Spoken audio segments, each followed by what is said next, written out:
We're on the Bridge 99 FM. You know what a bridge is? Yes. It unites two separate parts, doesn't it? And that's what the Bridge 99 FM does. It unites the rock of Jamaica, the island in the Caribbean, with all of its strength, with all of its fresh unfeistiness, with all of its complexity, with those who are connected to the country, wherever they are, all over the world. This is a different kind of bridge. It's what's possible with the technology of the mass media. And we're glad you're joining us, and we hope you'll stay with us. This is The Public Eye. It's a program of conversation, of the passage of information and opinion. Very important, opinion. It's shared with the Honorable Pearnel Charles, Order of Jamaica, Veteran Minister of Government and Trade Unionist and Public Servant. And he joins me every Wednesday for 2 hours, joins you, whatever time and through whatever medium you check into this program. And we talk about the affairs of Jamaica. We talk about its beauty, its challenges, its tremendous opportunity, its world-class standing. And we talk about some of the things we do to confound ourselves as well. Try to put it straight. Have a vision of this country that's far beyond the purview of many who have leadership, many who should exercise better followership. Yeah, we're deeply engaged in politics, but we're way beyond partisan politics, or the negative aspects of that, one should better say. And so you can connect us on the bridge. It's WhatsApp number 876-551-5782. And the studio line is 876-676-4996. And you can download the mobile app from the Android Play Store and the Apple Store. It's the Bridge 99 FM. Thanks so much for being with us. In about half an hour's time, we welcome, guess who? The Minister of Labour and Social Security in Jamaica. His name is the Honourable Pearnel Charles Jr., yes? And he's going to tell us about the status of the PATH program. That's the really major and only social security program in Jamaica. It was presided over in previous years by a man of the same name, but a different generation. And so I'm looking forward to that discussion. PATH has so many opportunities, and it has so many problems and concerns as well. So listen up. Many of you living abroad, yes, support your relatives here. And whether they're on PATH or they can't get on PATH, yes, it's important to know what the parameters are to see how better it can function. Whether we're investing enough in all of our people, yes, or just a few. And then after 1 o'clock this afternoon, the Honorable Lloyd Barnett, he is a noted constitutional lawyer. He joins us to talk about this, what awkward for me, amalgamation of the political ombudsman with the Electoral Commission that was passed through Parliament in controversial circumstances yesterday. What does the doyen of constitutional scholarship in Jamaica think about that marriage? So, two good guests today, and of course plenty of time for your input. So, Mr. Charles, I asked you earlier, we were reflecting on international matters before it was our time. I continued to be deeply distressed by the diminution of the United States of America's reputation among us. You feel the same? Well, I am so distressed because it looks to me as if they're not going to have a government.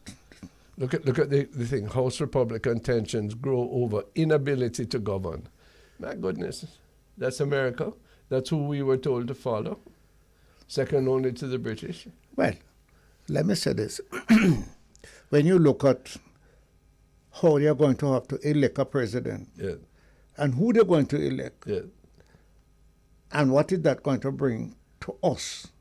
I mean to us. yes, Not only because of our half of our population is in Canada, United States, yes, but how much they contribute to Jamaica. yes. They are the working part of Jamaica, you know. Remittances are up to $3 billion now. No, Largely I from understand the that there are United 3 million States. of us. Yeah. Right? Half is abroad, Uh-huh. and half is Well, here. I have it a little differently, but it's only because I think we have 3 million here, but probably 1.5 million over there too. So the size of the Jamaican nation, broadly conceived. Yeah, but the point I'm making Uh-huh. is that those who are over there Yeah. are the working part of us. What They're an the ad- one who are, most of us who are here, What an who are admission. unemployed. Yes. They are working Is them and put food taking in our care mouth. of us, Yeah. sending money Yeah. for children, elderly, building house, So we are land. so we are a satellite. Is there a more advanced? A nicer word. No, the point is this, that You're struggling. they So are, am I. if they are not in a position to continue to take care of us, Uh-huh. all this big thing we're talking about won't work, you know. Well, the thing is that I asked a deeper question then. What is the significance, the enduring significance of a national, of nationalism, of being an independent state, when in fact you are not far, if at all, from that reality where our continued food money is so dependent upon, let us say for the moment, North America. Well, Both in terms of the remittances, as you say, people. yeah, go but my abroad. friend in Red Hills have given me another way. What? Tell me. He said that we have made it possible for many of them who are over there taking care of us. Okay, so we put up our part. We have trained them, Truly, a large portion of them, truly. teachers, police, education, Uh-huh. sports, and they, we have trained them, and they have graciously looked back, remembering it and giving to relatives, friends, community, like some of those guys we speak to, Pete Yes. and all of them, Yeah. who look at the parish in which they were born, how they can take care of schools in those areas. But it seems to me then, you see, I draw the historical parallels, Pearnel, because in the past, we were a derivative economy. We served other people's purposes, not our own. Our configuration of how we lived our lives was determined by them. And it seems to me now, despite all the removal of the shackles of slavery, physical and hopefully mental, despite all of the pretensions of independence and most honorable and national anthem, wonderful things, but we are still very much in the same situation. And I ask but myself, Rene, look at it another way. America is in the same way. If our doctors and nurses and teachers were not going there, and not only Jamaica, but the world, Africa, Canada, people who are leaving their country, professionals, and going to America, build Canada, build the United Kingdom. They didn't have certain type of labor work. We go and give them. So in other words, every country you're a marvelous has a man. demand. You're a really marvelous man, because you're taking what I was afflicted with a kind of depression about. You're turning it into an argument for a very organic kind of globalization, that we give them our best, and they give those people and others give back enough to us that we can keep going. Well, if we were smart enough to examine what Canada needs, what the UK needs, what Jamaica needs But that we can train and cannot use, They're telling and us. we can send it to them. They're telling us. And what happened? What are they They telling? work, they get paid, and they take care of us. Okay. So it is a global situation. Yeah, but I'm not happy with that. Well, none of us. I don't think they're happy either, Well, but they can't do it without It's us. an imbalance. During the previous centuries, Britain wanted sugar, so they sent and they enslaved and they got their sugar, and we were encouraged to be thankful that we got a little saltfish and A little work, yes. a little yes, work yes. as a result. But guess what it has done to us? It has lifted us out of where we were, ambitious-wise, intelligent-wise, Some of us. trade-wise, and we are now demanding. We demand independence from them. To what end? Well, at least If we don't use it, it's our fault. One of the because we now have that. Hello, sir. One of the things that, you and I don't afraid to talk about anything to do with our land. And one of the things that is frightening, however, for us to entertain is the thought that this independence enterprise needs to be reassessed in this our 60-odd years, It's not that it can ever be rejected. We can't turn back the clock as some of our Jamaicans would like to do. They want to be a state of the United States, or they want Jamaica to go back to be ruled by Queen Elizabeth. Yes, but let me disturb you and ask you to look back to 1960, 59, 55, going up to 62 was an achievement. Yes. Major achievement. No. Hold on. Major achievement. If you tell me that since we have achieved that, and they say, all right, you have fought for it, though it didn't use guns and bombs, you get even the British Parliament to head fight for us to be free of their constitution and give us our own. They were so glad to get rid of us, you see, Busher. Eh? They were so glad to get rid of us. At a certain stage, because what? We get very much smarter. How smarter No, we get? because we're too expensive for them. Exactly. And we became expensive because we know we're demanding. We know we're You see? seeking. Yeah. We know we're intelligent enough to know what we should get that we weren't getting. And that sort of demand, Ronnie, start to get too big and bright. Come out of my house. So who? Holy a man shoot them boy to them house when they start to talk nice, talk loud, True. And go build your own house. Yes. And some build out halfway and can't go anywhere. And some are ambitious enough, like Ronnie Tweed. Hear me now. So that build his own house and build for others. But my question is, my issue is, I'm embarrassed that we haven't done better when we are now on our own. Yeah, but Ronnie, And we're still looking for them to give us what I'm supposed to give us, and them never give us. We are still doing terrible things like increasing our pay 200% while minimum wage stay at $13,000. I have a question for the minister on that. Yeah, and we do not. While we have done wonderful things in many can I areas. disturb right there? I want you to continue. Uh-huh. We have done wonderful things. But in your opinion and in mine, we have not continued doing things to make it greater. Yeah. And still, we must not forget where we are coming from. We can say we have moved far enough since we got here. We have slowed down.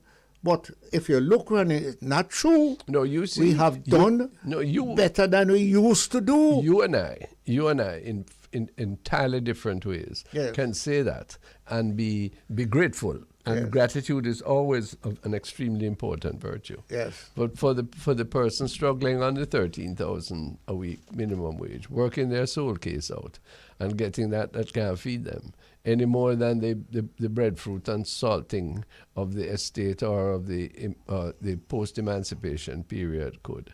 Yes? You know what I say about that? Yes, sir.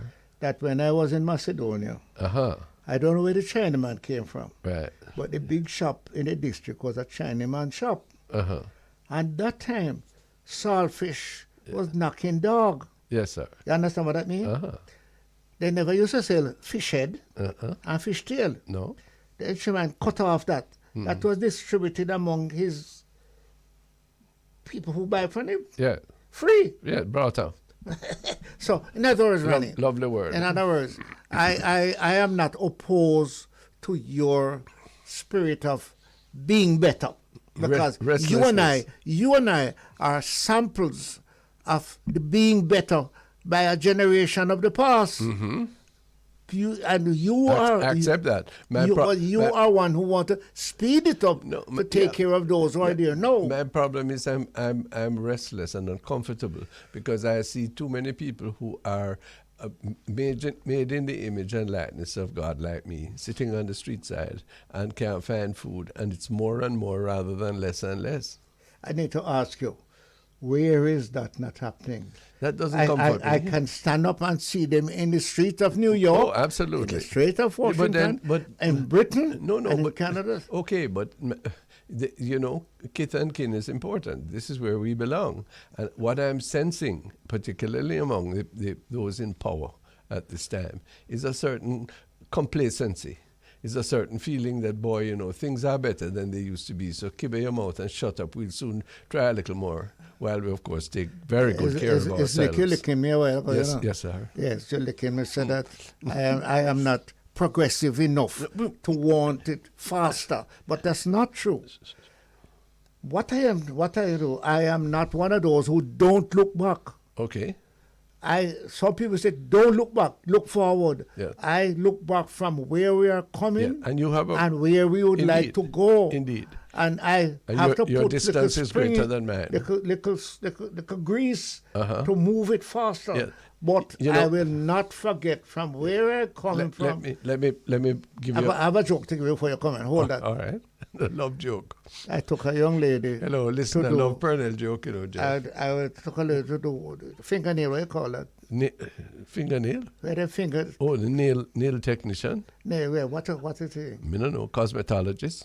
No, well, it's to fix her nails. Yeah. And fix her toe. Toe.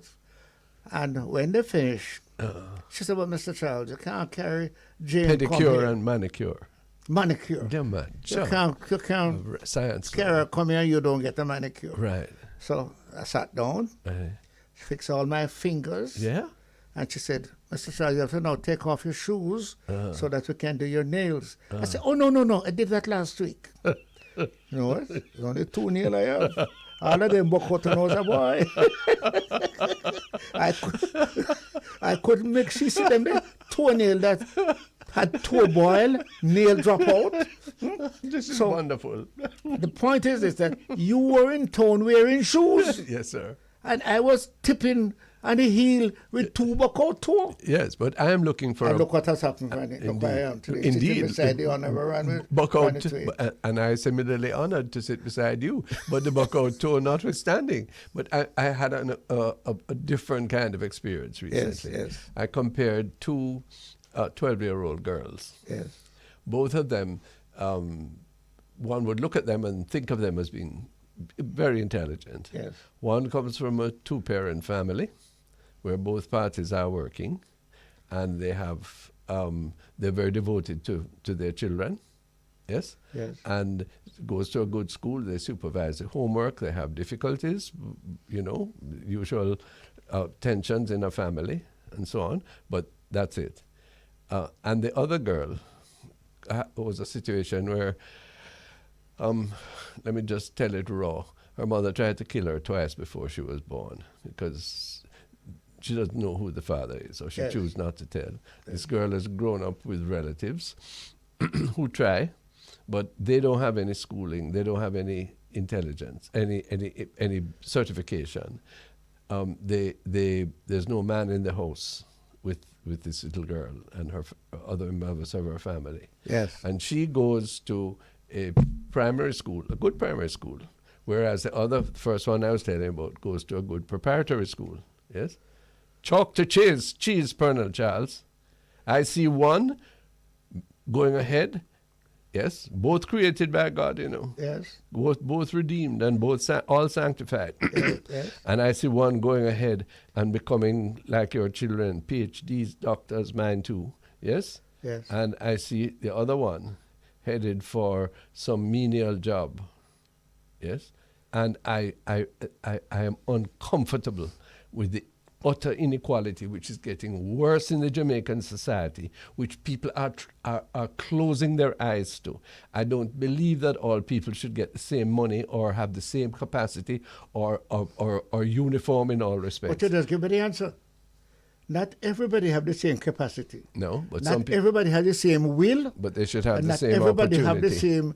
My mother would say, not all of them have the same ambition. No, but some So people. some of us sit down on the stool No. while the other one is studying with a battle lamp. Yeah, but this is not the case of that. All I'm asking for is opportunity. Yes. Yes? So the opportunity available to both, Yeah. and only one take it. And no, I'm saying the opportunity is not available to both. In Okay. this case, I give you the opportunity ought to be available to both, and it is purposely not there. And that purposefulness lies no longer in the stars. It no longer lies with Queen Elizabeth, God rest her, or what's Lie his, right in Mr. our Charles, lap. or it doesn't lie with our relationship with the United States or anybody else, or our history, important and relevant though that is. It lies in our lap. And guess what the man just answered you to say? What him say? Yes, it lies in our lap. But we are coming, and we have come a far way. What you are saying that we have not done everything, and nowhere in the world has everything been done. No, but that may give me a little anesthetic to make me feel better. Yes, but it's not that little cocaine, but it's for the little In girl other words, for the little girl I'm telling you about. Yes. Yeah, beautiful little girl. Yeah, but tell me something. Why did one go forward and one didn't? Because one had two parents, one has virtually none. One has a little more money and a little more purpose in her context. Stop right there and answer this question. How the one that have two parents, father and mother, what happened to the other one? Where is that one, father and mother? Who responsible for letting that one not knowing father and mother and doing for that one what father and mother and this side has done for the other one? Who no. you blame? The politician? No, they have a part. They don't encourage good family life. They what? They don't encourage good family life. But how That's one. How about the pastors? Indeed. Okay, looks now, man, can go all around. We don't have an economy that is intended to benefit everybody. We have an economy, we soon turn to it, Competitive. where some people have doubloon a joint opportunity of getting ahead. Yeah. Look what we did to our parliamentarians, or they did to themselves, and we put up with it earlier last year. And on the other hand, yes, we less care others. There's no priority for full employment. I keep telling you, the last time Jamaica had full employment in this country, yes, was slavery. Was the night before slavery was abolished. Yes, but Ronnie, which other country? No, tell me about another country. But you see, Other countries do better than us. I can hear my friend in Red Hills. I want the kingdom of God, you know. Sir, don't tell Ronnie about that. Answer Ronnie question. Ronnie, I don't believe it is possible. Well, let us say I don't believe see- it is possible. I don't think it's going to happen. But All of us, because some lazy, some not going to take it, some get it and don't take it, some don't get it and want the it. majority of them don't get the opportunity in Jamaica. That's the truth. And that's why a whole heap of them fly off and go elsewhere. That's why a whole heap of one of the reasons, not all, that some of them turn to crime, and that is the reason why you have sufferation that spoils the beauty of this land. I don't understand you when you say some of those who take off is those who get the opportunity. Is those who took the opportunity. Look, come with is me. Who benefit themselves. Come with me to the visa lines at Canadian High Commission or American Embassy or British High Commission, and what you're seeing is just what you say. The young, nubile, productive people who are saying, I don't think I can make it here. But you know what, the Reddy's man told me to What tell in you tell you? that most of those just line up there are going on vacation. You told me They that. have sufficient to go on vacation. And You listen, no? Listen, optimism is one thing, delusion is another. Ronnie, I said, you believe everybody used to line up is looking to go? No, They have the passport. They're going on vacation. They're going on vacation. Go look for auntie, grandmother, Yes. uncle. So why is it that most of our people live abroad then? They're still they're still a visit Well, auntie. some going away, some going away, some going away. And Pearnel. okay, answer me then. Why so many of our people who could go away, like Ronnie and Pearnel Charles, Because come back to Jamaica. Because we have a love for this place, not that others don't, but that we're in a different position. We see ourselves able to achieve certain aspirations. Now, you can say the aspirations of others are wrong, or indeed look at ours and say that they're misplaced in this age. But that doesn't contradict the fact that there is a great sense of unease in this country. Even your Prime Minister said so. Yes? He doesn't put it that way, perhaps, but he infers it. And he feels it. He's a sensitive person, I believe. And it is I don't think everybody can be happy at this side of heaven. But I really believe that the kingdom of God has to do with the flourishing of man. But let me ask you a question, Ronnie. Those who did not take the opportunity, do they have anything to blame? I did not get all the opportunity. I took it. Yeah, well, several of us. You see, you given if I concede that, which I don't, you and are, I'm not whole people who listen to us in Canada and America. You see, man walking through water and bush, going to America to make an opportunity. Sure. Man going farm work. And look how many people you facilitated to go on farm work or other immigrant labor and gain something for themselves. I credit you for that. But I'm saying to you that this notion that some are doing it and others don't want the opportunity. There are 500,000 people in Jamaica who are outside of the labor force who should be in it. Are not all lazy people, sir. It doesn't exist.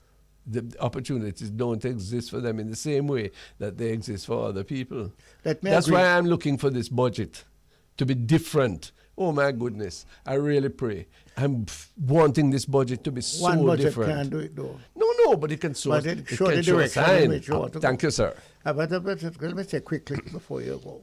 Yes, we're breaking at 12:30. Many of us running in this country who are dependent on others, that when they get an opportunity, they don't use it.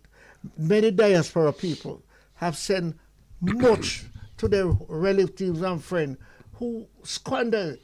They send to buy a piece of land for me. They buy it in their own name. Yes, sir. They ask them to buy a house. We know. They come home, they don't find a house. Unfortunate, wicked. But I don't know, you guys bring up this thing called Brother Nancy. Yes, sir. You know about it? I know about Brother Nancy. You know how smart him is? Smart? Yes, sir. Yeah. Smart. Like too many of us in Jamaica. Yes. Well, maybe so, but I don't think that characterizes our people. I believe not all. And those of us, even if it does, those of us who have positions of leadership or who have been through the crucible of life's experiences like you have, and to some extent me, we have a duty to point out that it can't go so. It can't continue this way. You cannot be complacent about Jamaica where it is. I don't want to hear arguments from our leaders about how, we've done so much and we're trying our best and we soon reach you. Yes? Well, the last thing I want to tell you on this is that there are many of us listening right now who could be much further in life, in the development of themselves and their family, if they would get up, stand up, and work. Yes. Right? They're still lazy. You sound like Queen Victoria. I'm sorry. I sound like who? Queen Victoria. And that she said, and that's a letter that she sent back to the people. Well, I wish you had said King. But anyhow, but Rennie, she told you yourself has given a lot of them opportunity that they have not taken. True. But they have opportunities right on their head. All right. I'll tell you, many people need a heads up, needs a stand up, a little assistance to keep life together. And when we come back on the break, the Honourable Minister of Labour and Social Security, Mr. Pearnel Charles Jr., will be our guest. We talk about that, so stay tuned. This is The Public Eye on the Bridge, 99 FM. Thanks for being with us on The Public Eye. This is The Bridge, uniting Jamaicans abroad with those of us locally, talking about the things that mean so much to us on either side of that bridge, meeting in the middle so that we can compromise, so that we can cooperate in ways that we haven't been able to do perhaps always in the past. The Honourable Pearnel Charles Sr. is a co-host, and we welcome the Minister of Labour and Social Security, the Honourable Pearnel Charles Jr. My goodness, what a pleasure, sir. Can you imagine? Good afternoon, gentlemen. Good afternoon. Good afternoon, sir. Thank you very much. Good afternoon, Mr. Charles. With all Can of you us imagine on I the calling radio. him Mr. Charles? No? Yeah, well, let me tell you. Well deserved. It sounds like the beginning of a good joke. A chief, a priest, and a politician. That's how someone call that a holy trinity, but I'm not sure I'm about the telling holy. But it's good to be on. Thank you very much. Thank you very much, Minister. Minister, for many Jamaicans, the PATH program constitutes the major aspect of social security, the caring of the community at large, for those who are disadvantaged for one reason or another. You've relatively recently, come into responsibility for the PATH scheme. And we've heard you talking about reorganizing it. What has led you to this? What are the main areas that you think need to be reformed? Well, I mean, the first thing is I live off of a philosophy that you should always be improving. So the fact that we are revising and improving is not an indication that there's anything wrong. It is an indication that there are things that can be better. That's the first thing. That's a philosophy I live off of. Okay. Secondly, our Prime Minister, when he moved me to this ministry, made it clear that one of my mandates is transformation. Transformation of the major projects, including PATH, to make sure that they are more efficient in the delivery of service and to make sure that we are achieving the goals that we are setting out to achieve.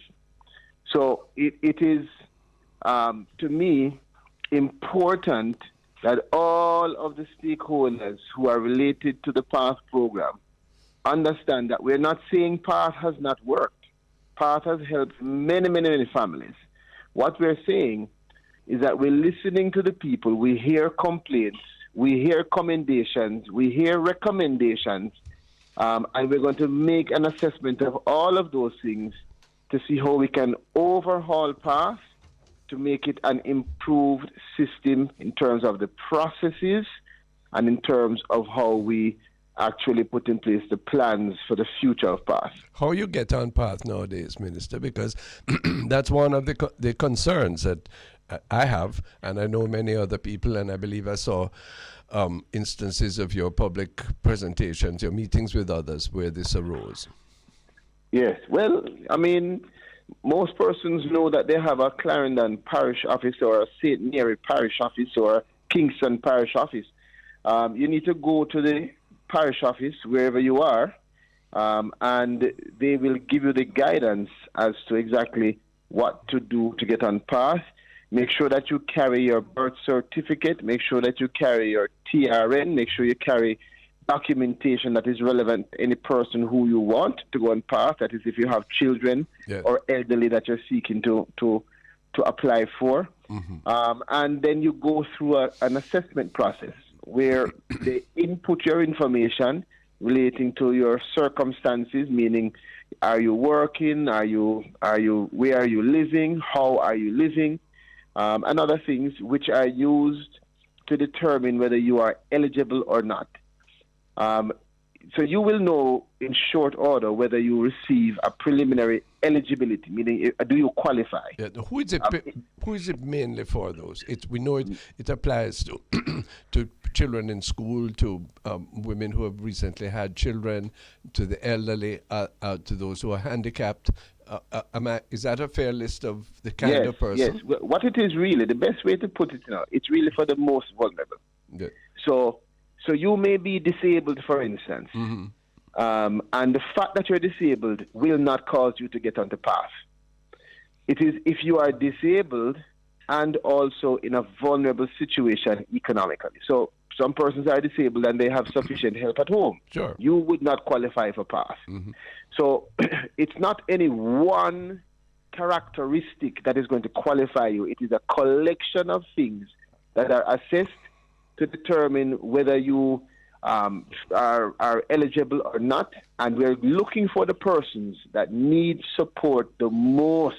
So many times, persons will say, how come my sister get on and we live on the same street and me not upon PATH? Yes. It's because your sister may have different circumstances even though you live in the same geographical location, that cause her to be under in terms of a particular assessment, and you may be slightly over. Yeah. However, if you feel that you are to be on pass and you didn't get on to pass, there's still a process for you. There is an appeal process where you are supposed to put in an appeal. A verification is done. They come to your house. They look on it further. And there is an appeal committee that is tasked to look on the more detailed situation to see whether or not you are supposed to be on pass. And that works. You have that's a standing committee that is looking at these things over time. Well, the question as to whether it works sufficiently is exactly why we are having this overhaul. Because the reality is that, yes, it has worked for many, but there are some who will tell you that they believe they should have been on a path and they have not gotten on the path. Yeah, that I know specifically, or often is the case about students. Now, Minister, the Honourable Pearnel Senior and I have a joint submission to make to you, sir. Can we put it forward? I am excited to hear it. Would you like to lead about the school principals? First thing. Yeah. You cannot upgrade path, change path, unless you train those who are doing the assessment. Some people are complaining that when they got here, they didn't want to talk to them. They're not listening. They come to my place and see, Pete sent me a second-hand fridge. Yeah. I said, well, you have a fridge and turn back and gone. In other words, you need to train those who are out there doing the assessment to back up what you are doing on the ground. That's one. Two, you cannot, in my opinion, you can ask me why I didn't do it sufficiently. Well, you are able to do it now because I'm going to advise you. The headmasters of every school should know who is on path. He should walk his classroom and see what child did not get food, how him look, why him head red.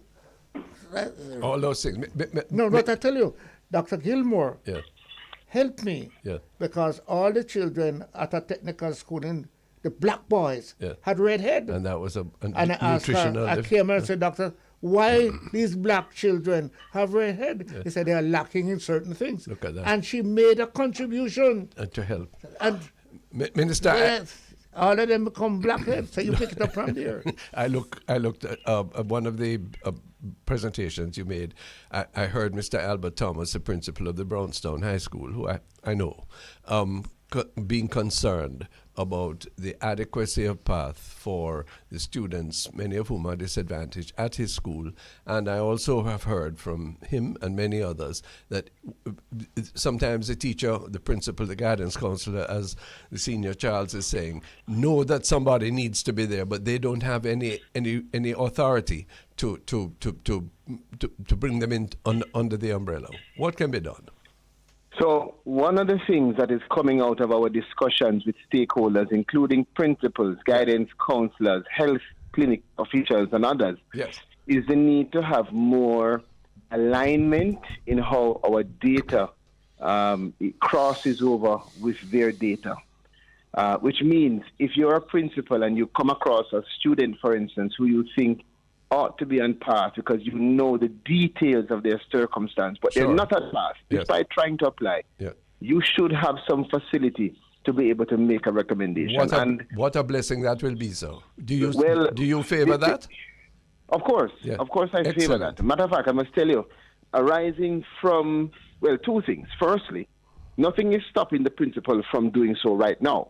So a principal can write a letter to me or to the office, and it will be considered, I must tell you that. But we want to create a more coordinated structure that will allow for us to have perhaps more frequent meetings with these stakeholders and to create a sort of pathway for them to be able to know exactly how to get a student on path if they believe that student deserves to be on path. So Boy, that's a submission, and that's good.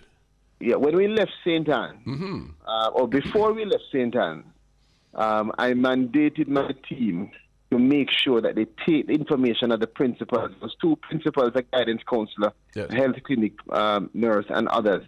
And we are going to sit down with them and the others to make sure that we can really dig into more details on the issues that they've raised, because those issues are the crux of what we want to change and what we want to improve.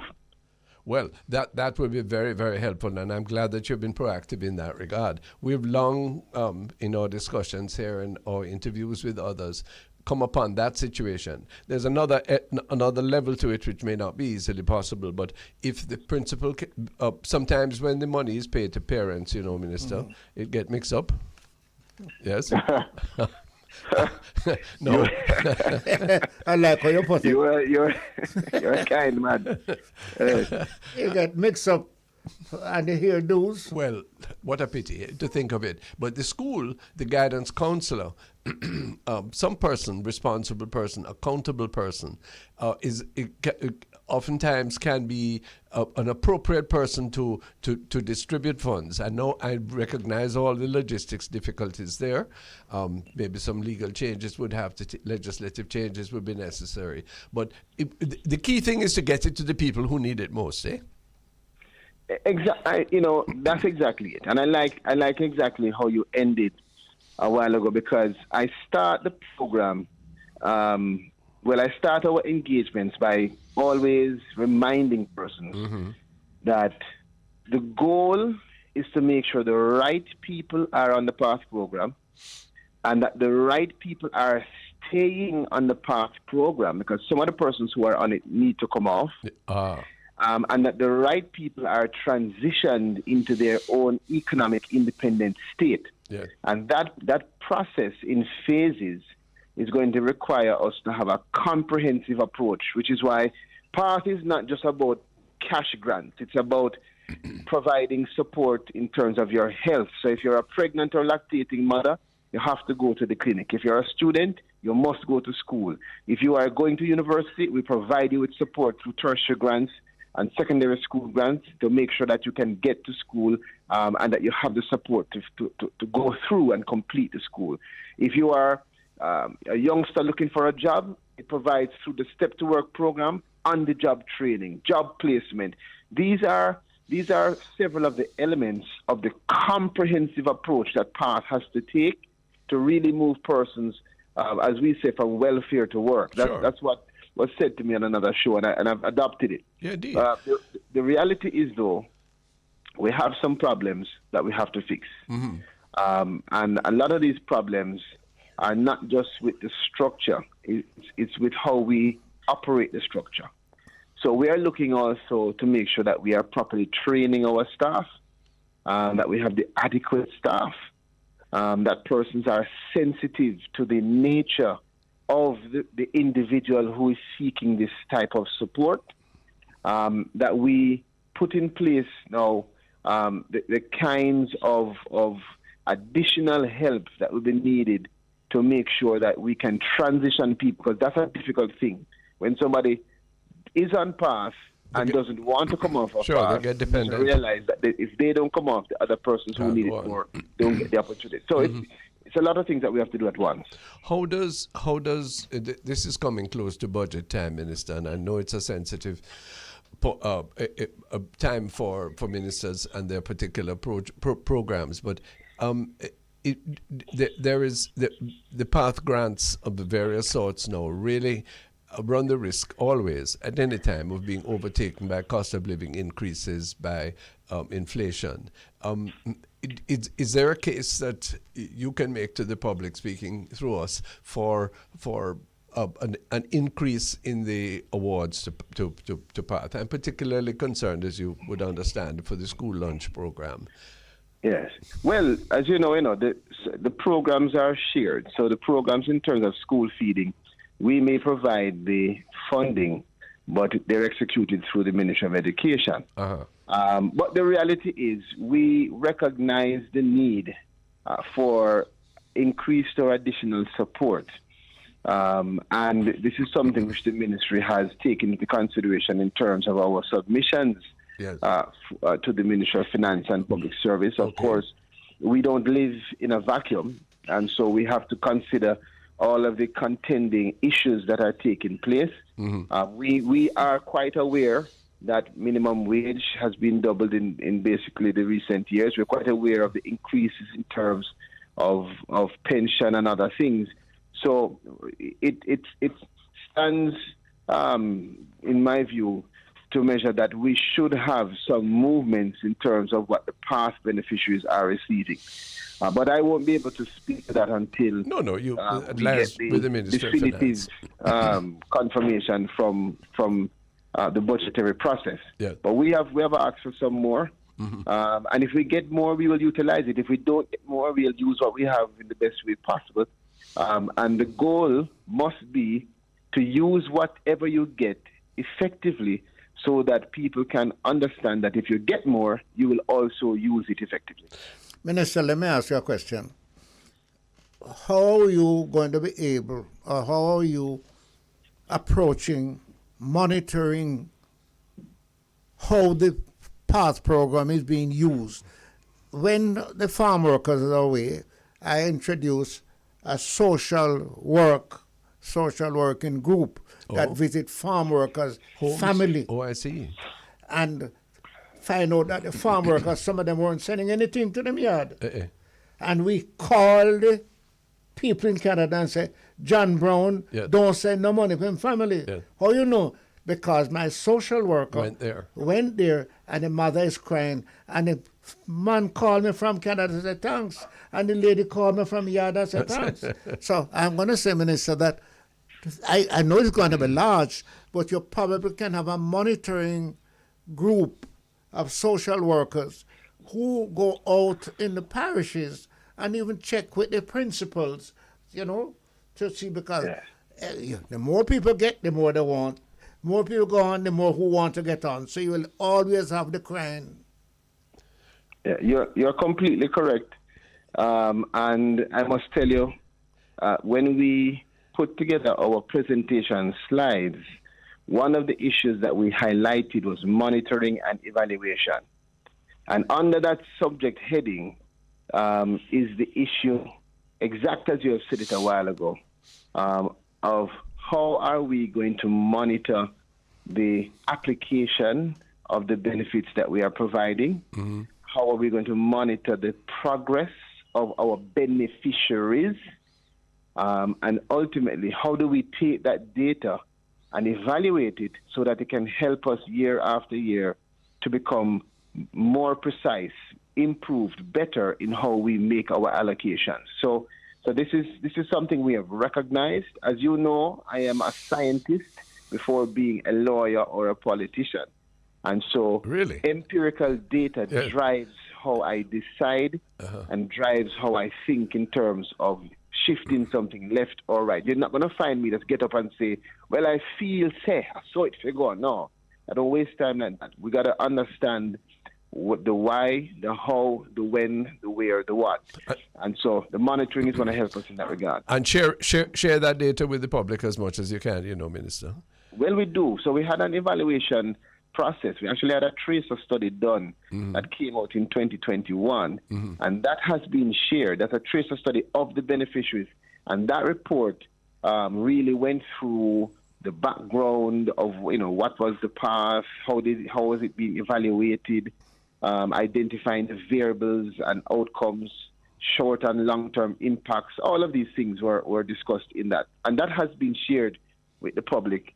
And we'll continue to get that information out so that people can see exactly how their money is being applied to the most vulnerable. Yes, it is this. And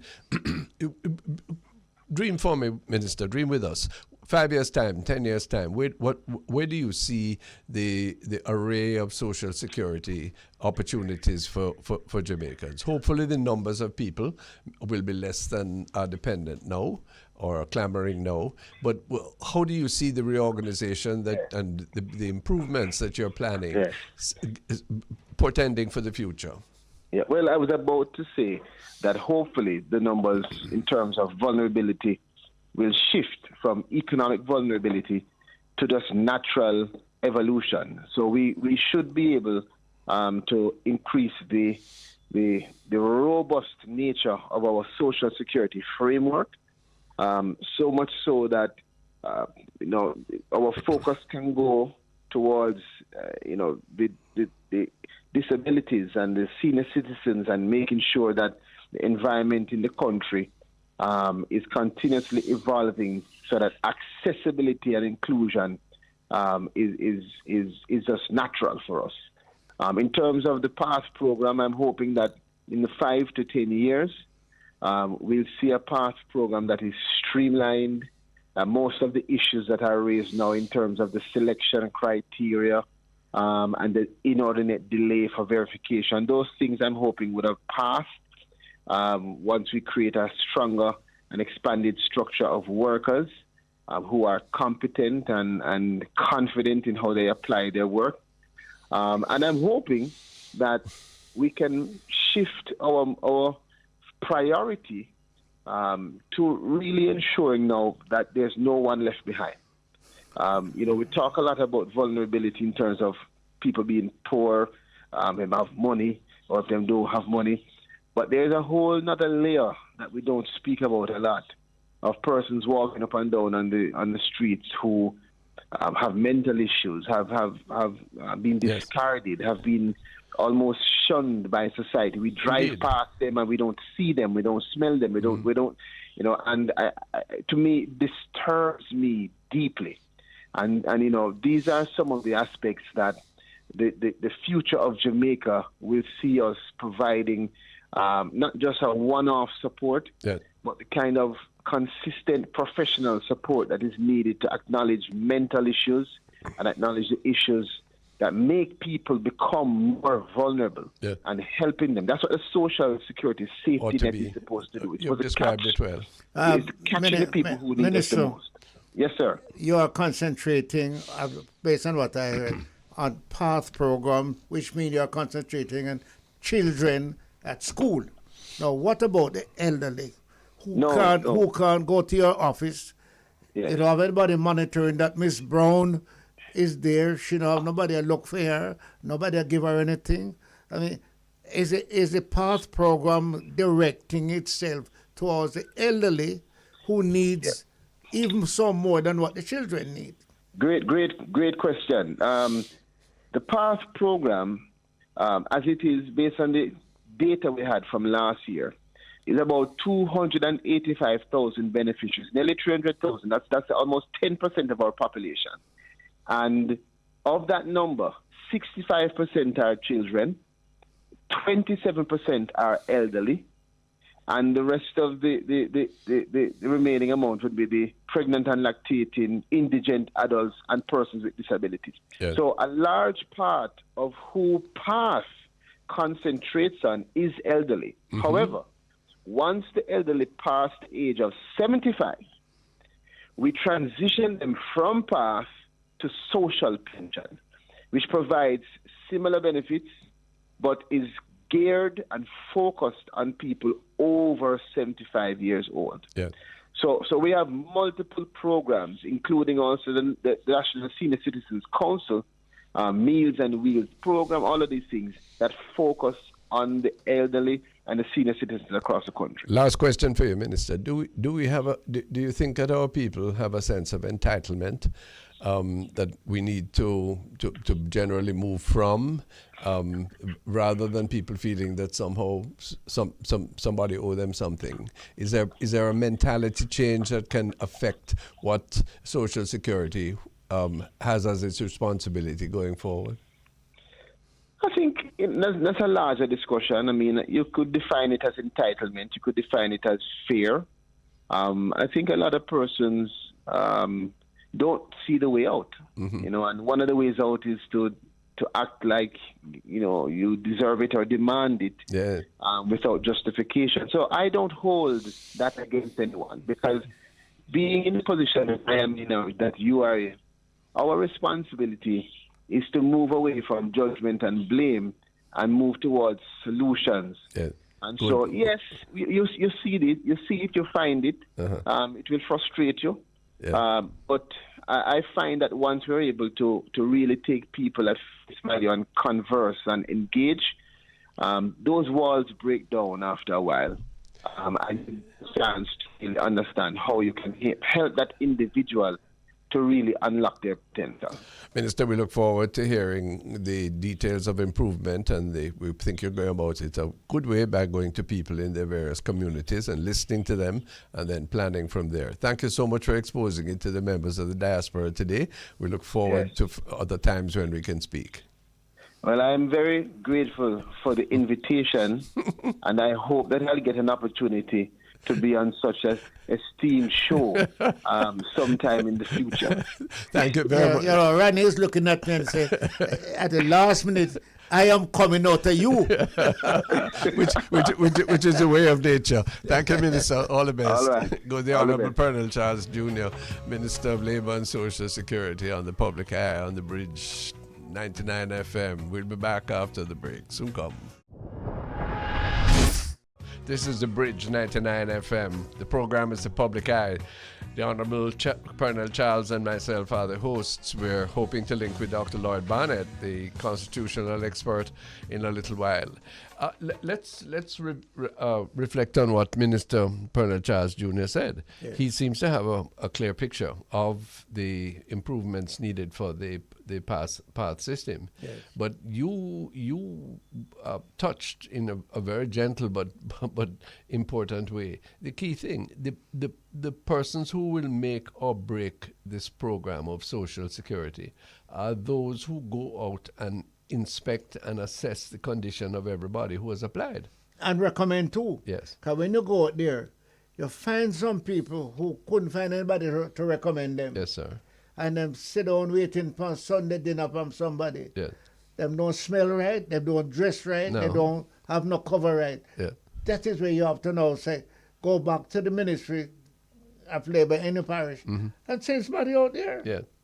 Well, you see, that is the key thing, because it leads to, frankly, a larger point that I really want to canvass with you because of your trade union experience and also your experience in the anti-die in the heart of government. Yes, anti-die up in the hill of Macedonia. Yes. Was she? Who going to reach her? Who going to climb the hillside? Only the person in the district who knows. So one lady live up at that there hill, and because mango drop in her yard, and we go pick up mango. We see her. Yes. Walking down Yeah, then. and therefore you might need to have the big person in the district, whether it's a person or the teacher, yes, who you leave her money for anti-die, yes, and make sure she gets something, yes. And I think the people living abroad who are listening to us, who know those people from their background, or they hear about them, and they want to make a contribution, but it must be put into a barrel that don't have no hole, because it don't. As the barrel turns, so it drop out. Yeah. 1, 2, 3, drop out. No, this is it. Everybody become old and go to the this barrel. Is it. And therefore we need agencies of irreproachable integrity, who that somebody can say, I need to help this person. I may be remote from them, but I need the assurance that what I contribute is going to reach them. That to me is so critical, and that has to do with a sense of community, sense of responsibility. And the big question I'm asking myself about the future of my country is, are we culturing, do we have a sufficient public service that is prepared to respond to these very sensitive issues? My experience, I'm sorry to say, is mixed, but mixed on the negative side. I think of the National Health Fund, for example. I want to start. I myself have limited interface with them, but members of my family do, and they speak of the courtesy and efficiency of that group. I'm so glad to hear it. I have a connection with other ministries. Yes. Ministry with which I was familiar, you will know, and others as well. And frankly, I told the Minister of Finance that the mistake the government is making is to detach wage increases from thorough analysis of targeting and productivity and accountability. If you do that, the thing is going through like a dose of salts. But hold on. We have Dr. Lloyd Barnett. Lloyd, welcome. Oh, best wishes. Thank you very much. Pearnel is the co-host. Okay, hi, Pearnel. How are you doing? I have something to tell you. Oh, no. About 4 years before I was given OJ, you wrote me a letter to the Honorable Pearnel Charles OJ. I took it up and I put it in my library and I say, I don't know if it is possible, but I always see it. It's on like prophecy. Always remember you. I'm sure I have it someplace to send and show you. That's a nice start. Dr. Lloyd Barnett, we're grateful for your graciousness there. It's a good thing we didn't have a political ombudsman for him to report me to. That you're influencing him. What is the role of the political ombudsman in Jamaica's state, Dr. Lloyd Barnett? What's that person supposed to do? It's really to ensure that there are ethical standards established and complied with by the political parties and their candidates and supporters, and especially during election periods, when the tensions are high. Yes. So that it's a fairly prescribed area of activity, which is not dependent on legal rules, but more on ethical standards. Yes. And can you confirm that there was an intention at some stage for the office of the political ombudsman to be referenced in the Constitution? So this was specifically stated by the Parliamentary Act which established the office. Yes. You know, so that the parliamentarians, which of course means the two leading political parties, accepted that. It was a bipartisan move. Okay, that has not happened though. Dr. Barnett. Yes, sir. I was a part of that, the beginning of this. And when I look back, and what's the pastor name now? Pastor Blair? Yes, Bishop Blair was the first ombudsman. Right. Pastor Blair would get up 4 o'clock in the morning when there was a riot in West Kingston or East Kingston and show up there to try and bring peace. It was never, as far as I recall, a war between two candidates. It was a war between the voters and the constituency to keep it, in peace. No, I'm not suggesting that the leaders of the constituency didn't have anything to do about it. But I have not heard the last ombudsman ever gone out into one of the right areas. But that even if that person hold on. not. Blair settled many of those problems. I'm sure many of them. I'm sure we all accept that. But if another person, another incumbent didn't operate in that way, that is something that could be corrected. It wouldn't be an argument, would it? For yes, Ronnie. And I tell you before Lloyd come back on, the Electoral Commission has a chief person in every parish. Have a head person in every constituency. Right? Mm-hmm. The previous didn't have any. Now, if the electoral office, and I don't like to call it ombudsman in the electoral office. But that's what it is. Yeah, but it's not an ombudsman. What is ombudsman or ombudswoman, whatever it is? It is an organization that keeps peace in the electoral process. You mean the returning officer? The head of the returning officer in each constituency. Because, Ronnie, that is a person who can recommend as to whether you run or don't run. Is that not only Dr. Lloyd Barnett and his organization? Well, let's ask Dr. Barnett if that's a role for the returning officer. No, it is not, because the electoral commission and its appointees like returning officers, those persons are specifically selected to operate the electoral system. That is a system of specific regulations and rules relating to how elections are conducted. And you don't want to mix up that specific responsibility with the more ethical, generalized functions of an ombudsman. Okay. Because you don't want the returning officer to be issuing letters which give instructions on how political campaigns should be run or condemning the way in which people have behaved. That person is in almost a judicial position in relation to the conduct of the elections. But So I don't think the two functions should be confused. That is a very dangerous thing because you will be compromising each of them at the same time.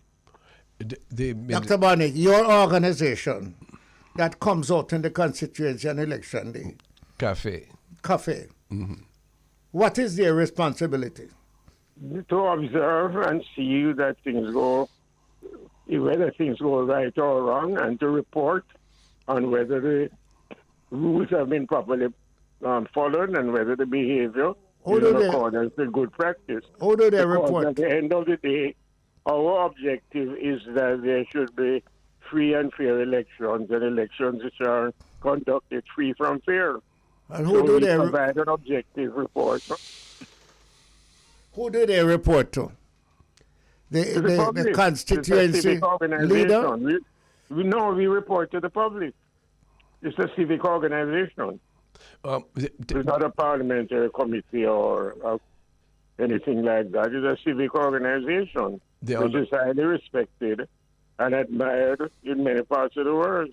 The Minister of Justice, in piloting the bill to subsume the office of political ombudsman into the Electoral Commission, was heard to say, I think I'm quoting him correctly, if not, it's a paraphrase, that the electoral commissioners, who are made up of independent members and members of the two political parties, would in fact be fulfilling the role that the political ombudsman had previously been designated to do. That is what they are trying to do, and that is why there are many persons, both political and non-political persons, who are very concerned about that, because the merging of those two functions, which have described already, is not an appropriate step. Secondly, you are compromising the status of each of them by confusing their functions. There's a practical... Go ahead. There's an important factor to take into account. In the case of the political ombudsman, the law quite properly provides that that person may receive confidential reports from members of the public. The idea is that a person who sees improper behavior by the political supporters and their leaders can report it to the political ombudsman without any fear that their identity be released. When you do that to a body which includes politicians, you can't have the same confidence. May I give a particular question or example by way of a question? Ironically, on the same day as this law was passed, yesterday, or was it the day before, there was an incident widely disseminated on social media of a clash of a political nature somewhere in St. Thomas. Yes. Yeah. Now, that ordinarily in the previous dispensation would have attracted the attention of the political ombudsman, who would have gone in, investigated, and come up with a report. Yeah.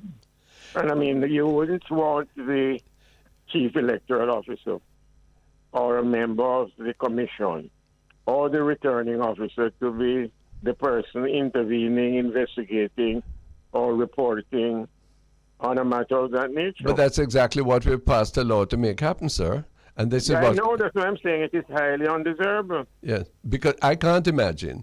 And what we have done is to neuter any possibility of impartiality when it comes to this. With the greatest of respect, can you imagine the JLP representatives of the Electoral Commission or the PNP representatives being neutral arbiters of a situation as controversial as that? It's impossible. Yeah, but Ronnie, It's not credible. when I hear you say a thing like that, Uh-huh.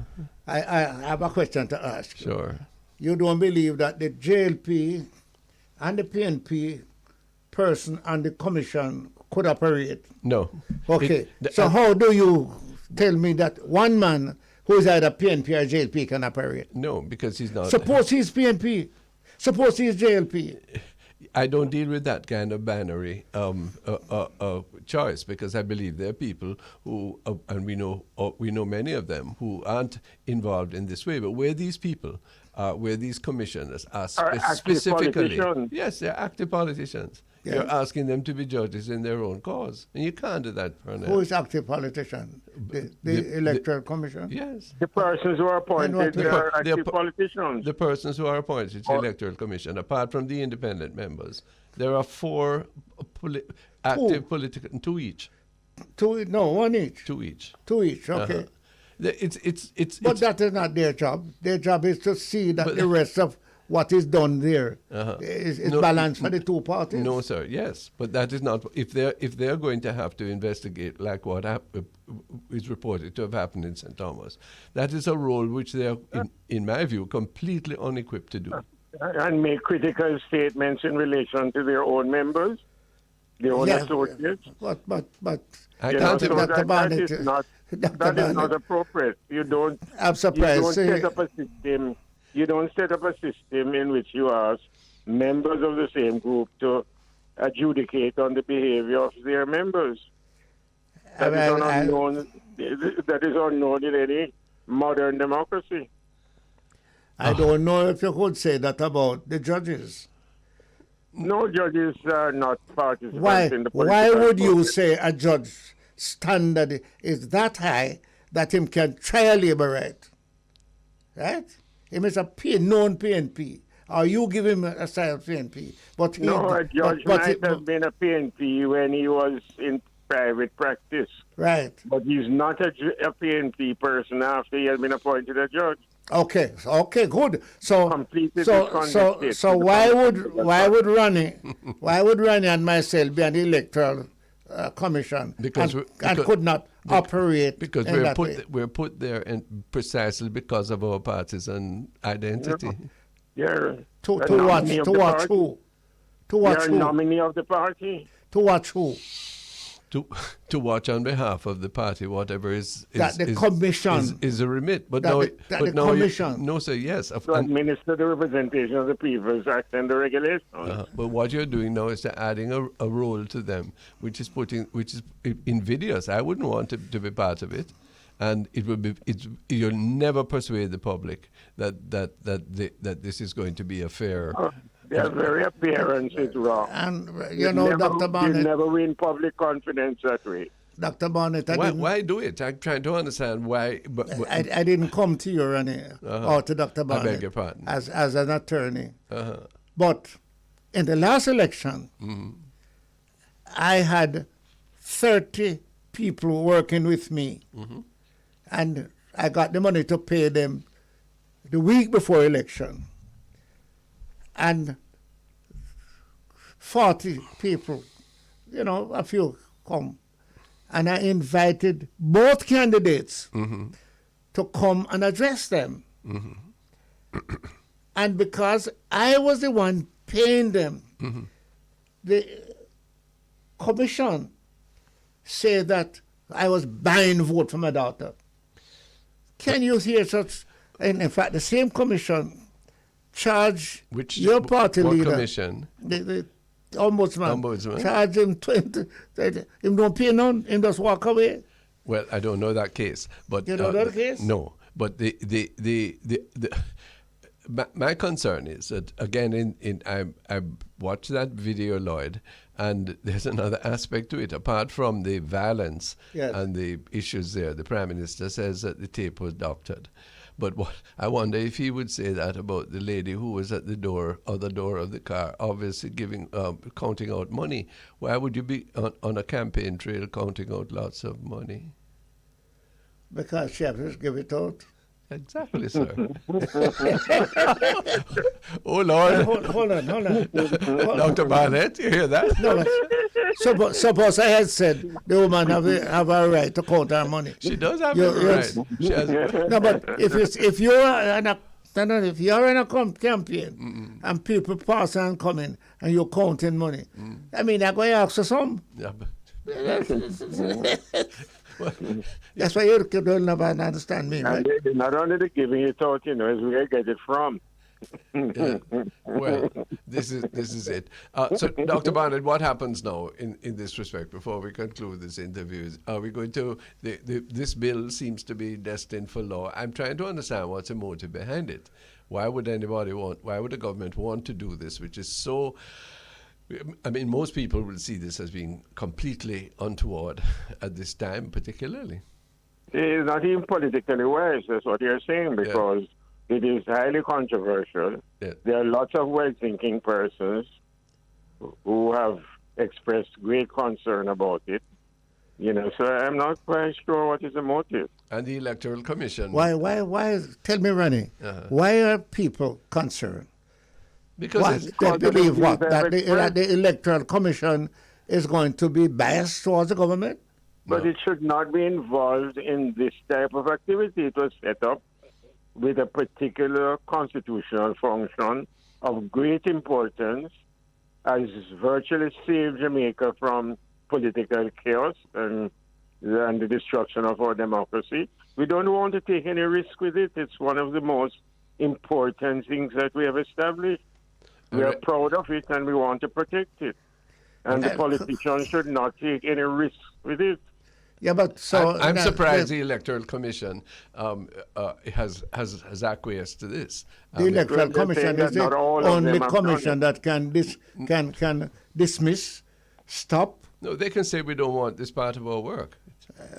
They can say we don't want this duty. We think it's contrary to our purposes. They And they haven't said that. They haven't done so. They say they're in a position to do it. Well, and for Yes, that. and it was done secretly. I mean, this Very, is a very matter of great constitutional importance and implications. It should not have been done secretly. It should have been discussed publicly to see what are the pros and cons, as we are doing now. But why are you introducing a bill for this purpose without any public discussion?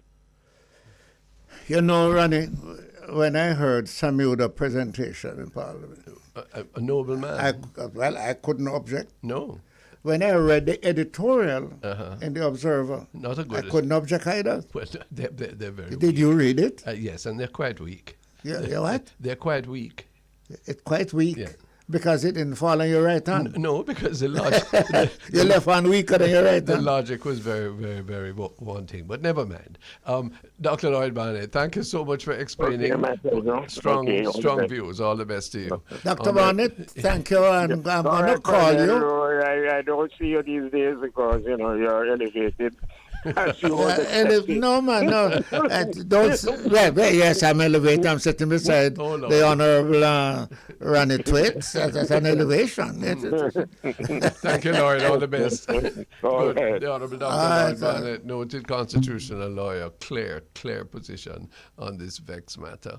When we come back, there'll be more discourse. This is the Public Eye on the Bridge 99 FM. Thanks very much for being with us on the Public Eye. Maybe you can explain. Why has anybody within who you may have spoken to or whose views you know in the government told you why they're doing this subsuming of the ombudsman? I mean, when you're preparing for an election, you don't do things that are so controversial. Why would the government want? Yeah, but maybe it's only controversial at your level. No. Because I don't know. Well, anybody- yes. I mean, the majority of people don't care at all. They don't expect any better. No, this is truth. It's the big question that we have to ask ourselves in our particular situation over the next couple of weeks before the election. Remember, next week is Ash Wednesday, so we won't be on, but the week after that will be the day before election. When we have our next program, what is this all about? Why is there? Why are we hotting up ourselves about this? Does it really matter who wins the local government election? Well, yes, it matters. It does? Yes, Really? yes. Oh, You say you're an attorney, not a politician.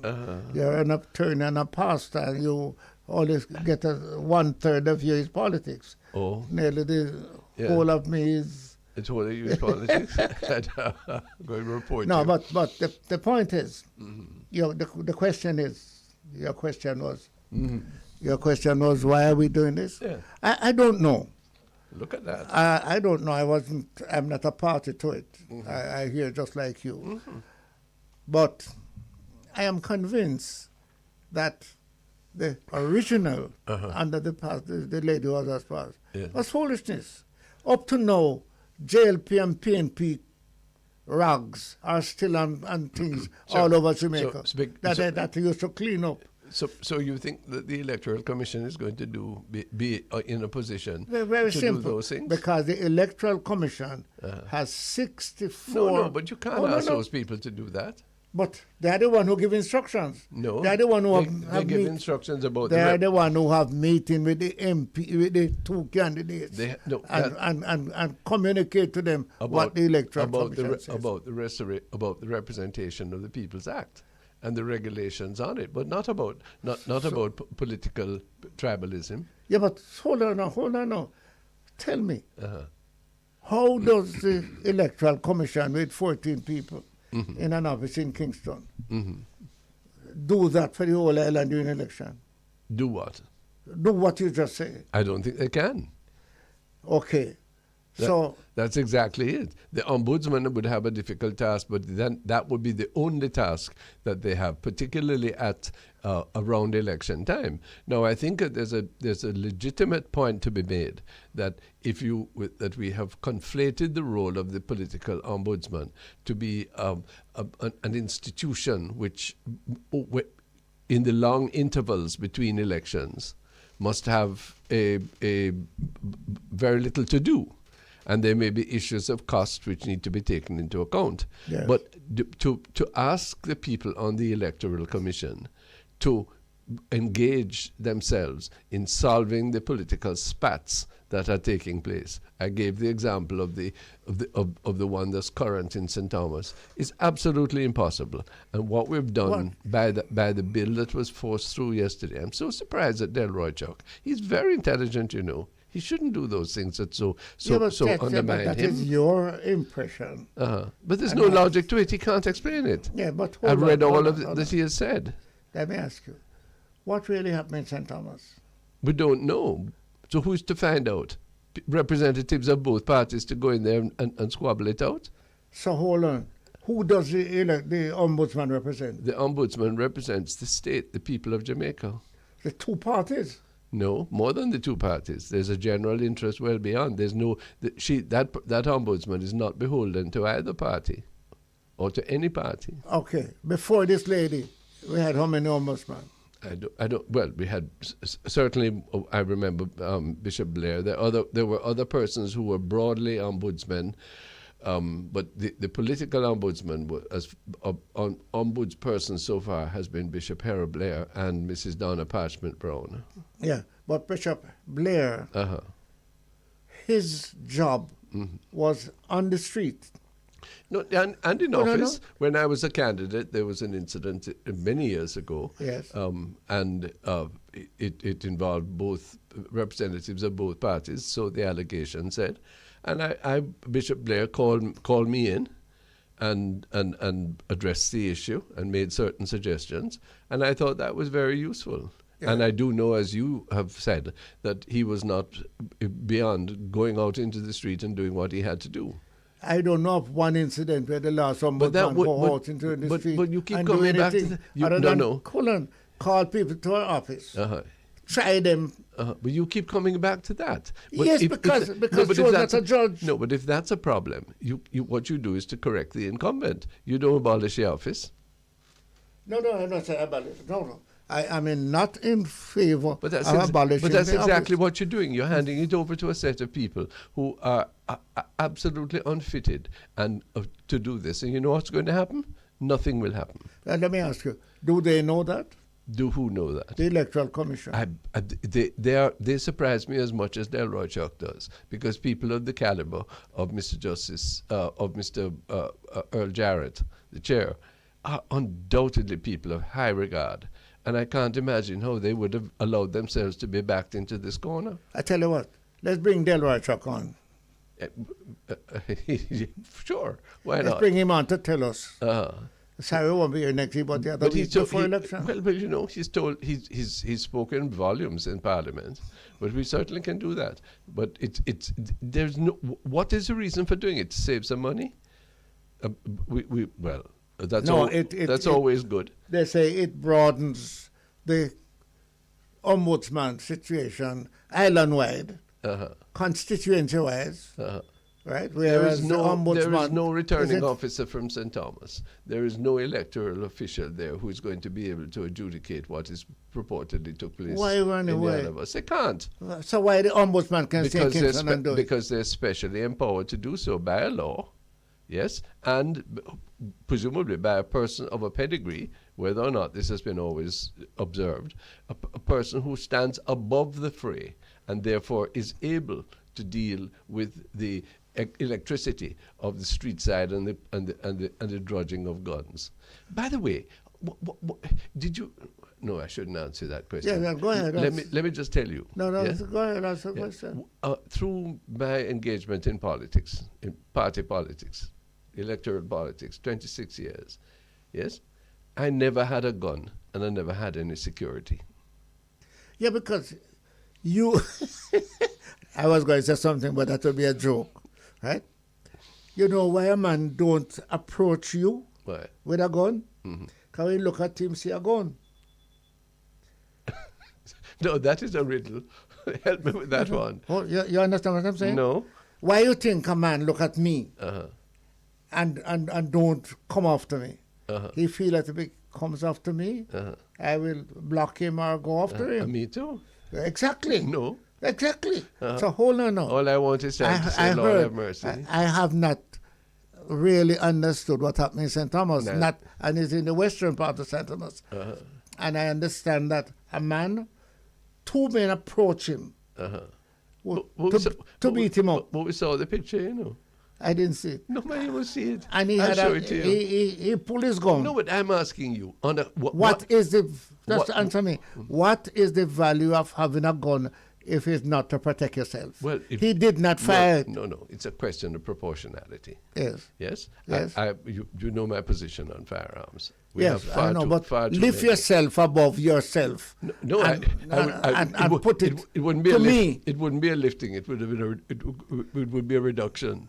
Because, Okay, yes. well, reduce yourself then and tell me No, that's that good, I yeah. have a gun. No, but And two men coming but to I'm beat on me. I'm on the street. They weren't And then coming. fight, you know, and they then were- fight, you know. No, they weren't coming to beat him. If you saw the picture, it's quite opposite. He Yeah. was the one who was the aggressor. But the unless it's the tape was so doctored, which can you imagine the Prime Minister asserts? Oh dear, what does he know? All right. Well, never mind. The issue is we want to de-escalate confrontation and violence, don't we? Yes. But we all insist on walking around with a gun. And if you are the people's representative, if you want to be or you are the people's representative, yes, is this the way you approach them, heavily armed? Yeah, but Randy, What damn madness is that? But let me man? ask you a question. Yeah. Let me ask you, if you are out there Yeah.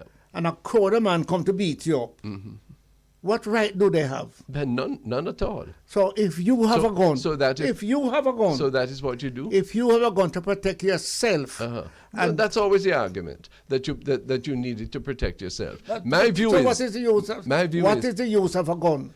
no, but precisely I don't want it. You don't want it. But then, if I'm going to represent people and be peaceful and lead them in a progressive way, yes, I have to presume that that my life and my persona is at stake. I said to the people who came when I was appointed a minister of government, you see, the people from the Security Protective Services came around. And I said to them, help me to ask me a question. If I am to walk around central Kingston and ask people to vote for me, and they vote for me, then suddenly I become a predator and have to be accompanied by policemen all over the place? Yes, because those who did not vote for you are opposed to you. No. And hold on, let me give you an incident. Let me give you an incident. If you tell me that in some volatile community, yes, that may be necessary, I probably concede. I remember going to... So you didn't have a volatile constituency? I did, but I didn't need it. No. But what about Look here, man. other people who were there, who got beat up and mashed up? And if a man knew he had a gun, you wouldn't even go after them. Really? I used to see a minister of government. I used to go visit him. Yes. Before you could get into his office, this is not on the street, you know. Yeah. This is in the office itself. You had to pass two policemen, armed, plainclothes policemen at his front door. What ignorance is that? No, Ronnie. Don't look at it as ignorance. No. Because there are some people who... He was very insecure. Ronnie, I wasn't insecure when I was attacked. No, neither Hold on. There was a police jeep before a crowd. And it helped you? Hold on now. It didn't help you? No, hold on. You hear the story? Yes, you have told me the story. And I run into the police jeep.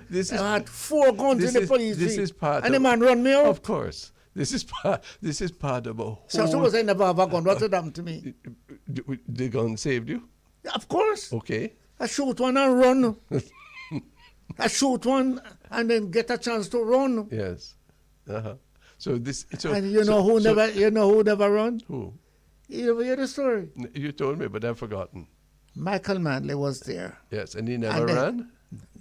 He never ever stepped back an inch. Yes. And I wonder why. All for training. Listen to me. Ronnie, the whole 300 or 400 people leave him. And he stood up and looked at him and said, you are the cause of it. And he said to me, you damn fool, I'm trying to save you. But run left him. Yes. And I said, afterward I looked and said, that guy. And I like Michael, you know. Clearly. I like him. He's a good. military guy. Listen to me. Let me ask you this now. Don't you think that we have to move? This is a little dibby local government election campaign. Yes? That's what it is. Dibby why? Not because it ought to be that way, but because, frankly, the role of the parish councils is going to be, and the efficiency of service of the people is going to be no different after than it was before. Yeah, but so what we want to do now, you and I, given our years of experience, we want to lower the temperature of partisanship. That's why we do what we do. One reason. And here you have a campaign where, even in one instance, what you're seeing is a total perversion of what constitutional government and choice of government ought to be. Yeah. Foolishness. Well, you and I have discussed this already, you know, and we have not labeled certain things that a councillor should do. Yeah. I am saying... But what I know a councillor shouldn't behave is like a man of war. And to carry a gun. No, I can't say that because I know the circumstances under which two semi-criminals come at him. When two people come to kill him. You really need to look at that video. Doctor. No, I don't know about the particular instance. You really do. But the point I'm making is you can't take those bad exceptions and make a rule about it. What you want to do is to lower the temperature of political divisiveness. And you don't do that by grudging a gun and drawing it at every instance. No, there's something come before the gun.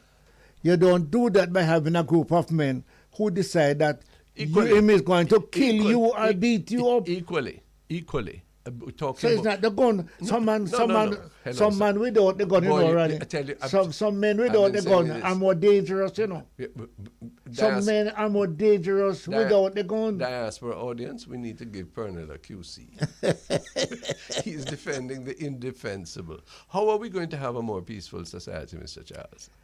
Well, let me first clear my point that I am not in support of this sort of violence on the street. In no way whatsoever. But we are in some. You're not, and certainly I'm not. But I recognize that it is there. But we make it worse. We make it worse and worse and worse by legitimizing having armed people, armed gangs, posses moving around, and each one justifies to the gate of heaven by saying, "I'm protecting myself." Ronnie, there are thousands. And their leadership, the leadership of the country, who in one side of their mouth is talking about gentleness and a lack of end of violence, and wants to have a ministry of peace, is saying, is justifying or is not critical of that same kind of warboat mentality, whether it's clad in orange or green. Pearnel, we are going down the wrong path. I would not say you're wrong, but I ask you that there are two sides. The man who carries a gun to protect himself from the man who comes with a cutlass or a stone. Look here. Well, no. What is it? Wait. You have some guys who are more dangerous with their two hands than the one with the gun. Because they kick, step, and they twist and take away the gun. If I follow you, yes, everybody can place themselves in that danger position, and therefore what we do is do what the same Delroy Chuck said many years ago, that really we want everybody to be armed. That's the best way to have a peace. Who said that? Chuck. Says arm everybody. Arm everybody. Well, that's like disarming everybody. No. If everybody have a gun, what is it? That's like creating total war. Oh, no, but you know that is not possible. No, but it's you and I would never support absolute stupidity. Yes, I accept that. That if everybody were give them a gun. Yeah, mutual deterrence. Really, Russia and the United States. That can't work. Russia and the United States. One has 3,000 warhead. One must have 4,000 warhead. So you're bigger, so you can protect. Don't you want me to protect my people? A man leader. Yes, you can't do it that way. You have to. You have to relate a different way. Tell us what would be the better way. The better way was for the leaders to say, look, this is a different kind of thing. They're saying it, but they don't really mean it. No, right. You cannot say that. I will not support you to say they are saying it, but they cannot mean it. Why do you say that? Because it's obvious on the ground it's not being heeded. If I say something and they're not heeded, you mean I don't say it? If I was a leader of the political party that a candidate drew a gun, yes, in circumstances, unless it was absolutely about to be executed, yes, he would never run. Who? That candidate would never have a place in my team. So let me ask you a question. You would remove all the guns from society? No, I would. The shopkeeper who come out 12 o'clock at night. I would restrict it. I would restrict it to make sure that those who were licensed were those who absolutely needed it. I believe in having a properly competent and armed security force. I do not believe that Jamaica has no right to bear arms, as the American people, some of them claim they have, which is completely a perversion of the Constitution, whatever the Supreme Court says, I must say. But we will never have peace if we are going to have the level of distrust, the level of hatred, the level of ascriptive violence that is evident. We will never have peace if we have these type of men who are going to come out and beat you up because you are PNP. Listen. I beat you up because you are JP. Listen to me. I'm totally in agreement with you, but then you see you have such a pessimistic view of your own people. When do you think we'll reach that way? Well, I'm saying that you have in which earth? So really, you believe that we are the children of Ham? No, seriously. This is it. I'm not being unrealistic. I'm not the only one being unrealistic. You are being unrealistic. Yes. You have been in a constituency where a man just hate a man because he's PNP. Yeah.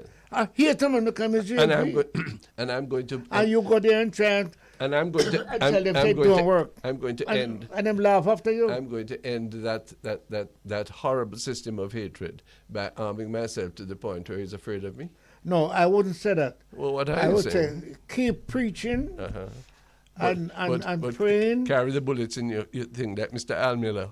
Remember him? Mr. who? Reverend Al Miller, remember?